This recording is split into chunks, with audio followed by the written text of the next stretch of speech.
right now in these times, isn't it? Do you agree? Absolutely, yes. And I'm sure you agree after our president came here.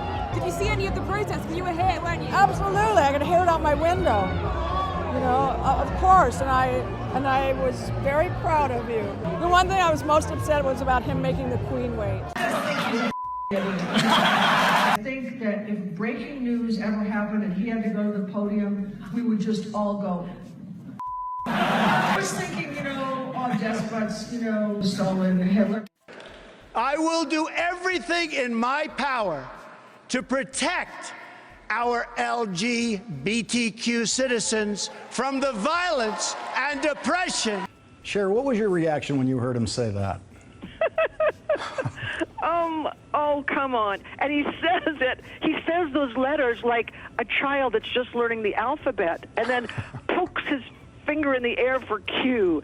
I mean, he's the most disingenuous man I've ever seen. And I want to tell you, my people will not believe him for a minute. And I read that he was at a 7-hour, closed-door meeting with 400 of the most conservative, hate gay people, LGBT community that there are. So how does he go from that meeting to telling my people that he will protect them? One of the reasons that I have gone out to them, because I care for all Americans, and I'm not kidding you. America has been so great for me. I was a poor child. I had dyslexia. Nothing would say that I would succeed in this country, and I did. And I fear for those people, and not just because of my son. I fear for what they will do to those people. Say one nice thing about him. There's nothing nice about him. I can't say one nice thing about him. This is one thing too, Lawrence, is that I understand. I mean, people, they think that we're completely out of touch. And I said tonight, I introduced myself. I said, I am an elitist libtard whose grandmother picked cotton, whose mother was, during the Depression, sang in bars when she was 18 years old, and I wore, rubber bands on my shoes sometimes. So it's not like I don't know what these people are feeling. I know what it's like to have no one care what you feel, no one interested, and you have no voice. And somehow, the most elitist person of all somehow tapped into them and made each one of them think that he could solve their problem. So I only have support for those people. And it's so ironic, Cher, that with your background and the way you grew up, you get accused of being the elitist, and Donald Trump, who stands up and tells us the names of all the fancy schools he went to and how rich he is and how smart he is, living on Fifth Avenue in Manhattan, he claims he's not the elitist. Well, I mean, look, he's a if network married space in the crowd, and you got, I don't even know what you got out of that. He's that kind of Joseph McCarthy kind of person who can just, bluster his way through stuff till he gets found out. And somehow he's got a get out of jail card free. He can do anything. And I think, we'll see what he actually does. I don't have hope for it, but I would be happy for the people if he did something. But my God, he's such a liar. I'm just so shocked that you could obviously lie your way into the White House. I mean, I would vote for Democrat because I just believe that, he's shown who he was. He showed who he was even before Central Park 5 and saying that President Obama was Kenyan, and a Muslim from Kenya. And I see the way that he has used hate, and we say this all the time. Everyone says this. He's a liar. He uses hate. He uses fear. I've said this a million times, but I think that when a man can take children away from their parents and put them in cages and he suffers no consequences, then I don't understand how we're America anymore. Yeah, well, let me ask you about Trump and women. He got 52% of the white vote of white women last time. What do you make of that? I haven't got a clue. The truth is, he would take away, first of all, he's such a misogynist, but secondly, he would take away the things that I have fought for since I was a young woman. And what I think is that a lot of these women, they're voting, it's straight Republican. He seemed, he was a reality star, and he seems very kind of sexy or something. Also, he promises whatever. It's like, I've never seen anybody lie so good. He would be the greatest actor because you can't really tell when he's lying and when he's telling the truth. And I find that actually amazing. I've never seen anyone who could actually do that. Cher, I don't know you, but I am a big fan, of course. I have some thoughts about some of your movies, which are all positive. Anyway, but let me ask you about this thing about what you're doing. Tell me what you got a minute. Tell me what you're doing to get people to the voting tomorrow. Well, I saw something on television, and I just thought I can help this. So in 5 cities in Georgia, in North Dakota, and in Florida, I've gotten together buses and vans and having people taken to the polls. He's an asshole. He's such a dangerous.